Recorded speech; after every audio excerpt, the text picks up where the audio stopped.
Magandang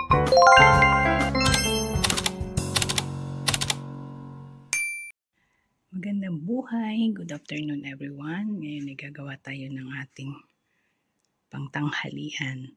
Ito ay literal na Sharon na galing kahapon sa aming party. Ngayon ay ireretoke ko siya. Gagawin natin siyang masarap, mas masarap. Let's do this. Salamat sa inyong lahat sa mga panonood ng aking video. Maraming salamat. Start na po tayo at ako'y nagugutom na din. Ito ang ating ihahanda. Hiwa na ako ng sibuyas. Tapos, lagyan natin siya ng kamatis. Pero ayaw ko dito eh. Tatanggalan ko ng buto. Ayaw ko sa kamatis ang may buto.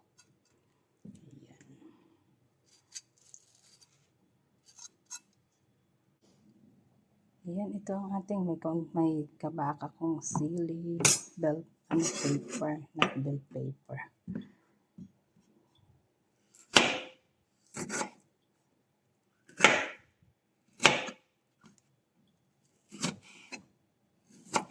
Ayan, wala na siyang buto. Ayaw kasi sa kamatis masyadong mabuto.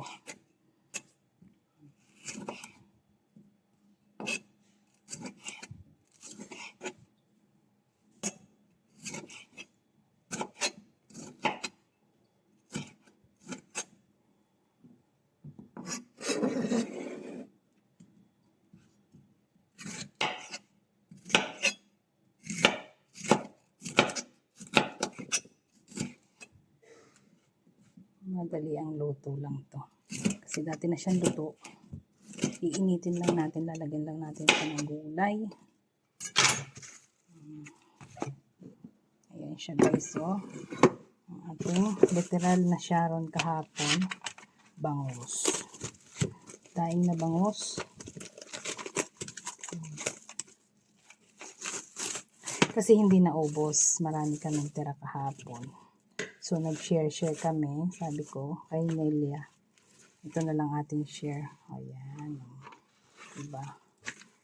Ang buong bangus yan.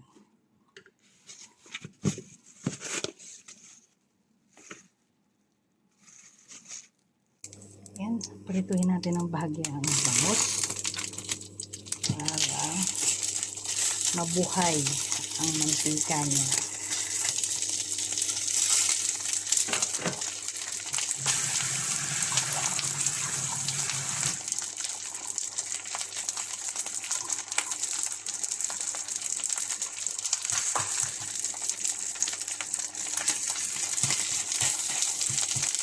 Bahagya lang siya kasi luto na siya, kaya kailangan natin initin lang.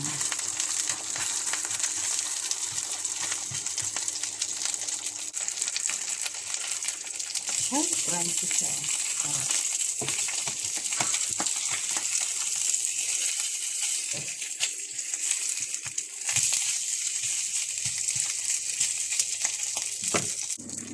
Okay na to.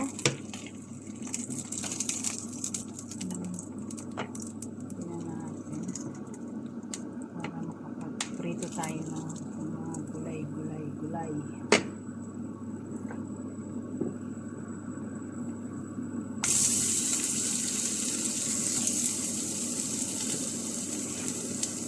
Oh.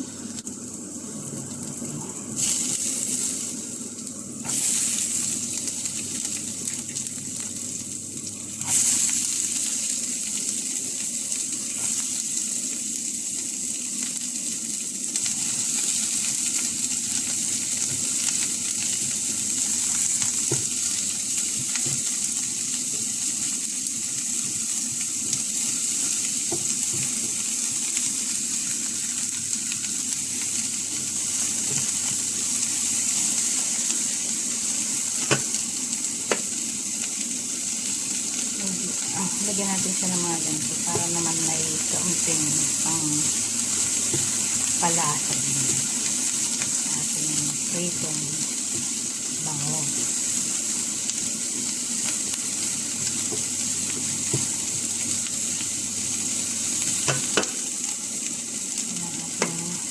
Sharon literal na Sharon. Talagang hindi mawawala yan. Kapag may handaan, yung kailangan may Sharon. Hindi ka kumpleto kapag wala kang Sharon. Yan. Masamahin na natin dyan yan. Mekos na natin yun dyan. Ganun din yan. Kalalabasan ito.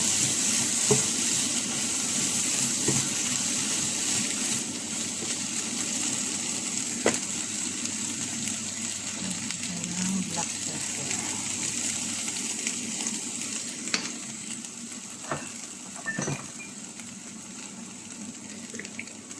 Oyster.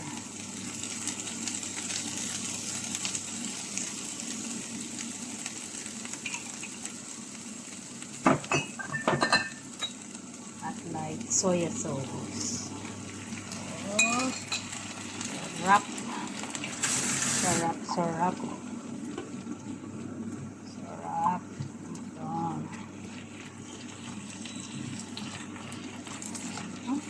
Natin pa.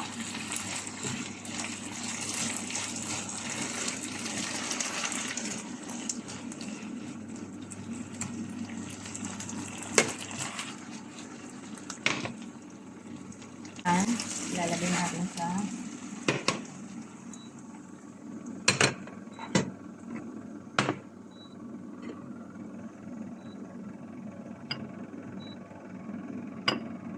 ito ang pinakang sauce. Ito ang pinakang sauce natin sa daing na bangus natin. Tapos mag-fry ako ng aking kanin. Fry ko yung kanin ko. Itong kanin ito ay Sharon din kahapon. Ang dami. Dami natira namin kanin. 3 plastic. Ang dami nagbaon ng kanin. Takot magutom talaga. Talaga sila ng walang kanin. Sa bagay, maraming pansit. O paano pa. May pansit na. Kaya hindi rin nakain kasi sa dami rin ng mga pagkain. Sari-sari. May 2 bucket na chicken from Jollibee. Mga sponsor sa amin. Fried rice. Gawin ko lang siyang simpleng fried rice. Dami namin kanin kahapon na natira. Pag may tira, talagang si Onaira ay talagang nagagayak. Ganun lang yun. Para pang kanibukasan niya. Ginagawa ko dyan sa mga tira-tirang yan, nire-retoke ko naman. Para mas lalong masarap ang lasa. Meron pa ako dyan manok. Re-retokohin ko yun bukas naman. So ayan, dyan na. At makakain na tayo. Late na naman ang aking tanghalian ngayon dahil ako ay maraming ginawa. So kanina mang umaga, marami din akong nakain. Fried na rin ako ng kanin para mas malakas ang aking katawan sa pagtrabaho. Kaya gusto ko sa umaga makakain ako ng heavy breakfast.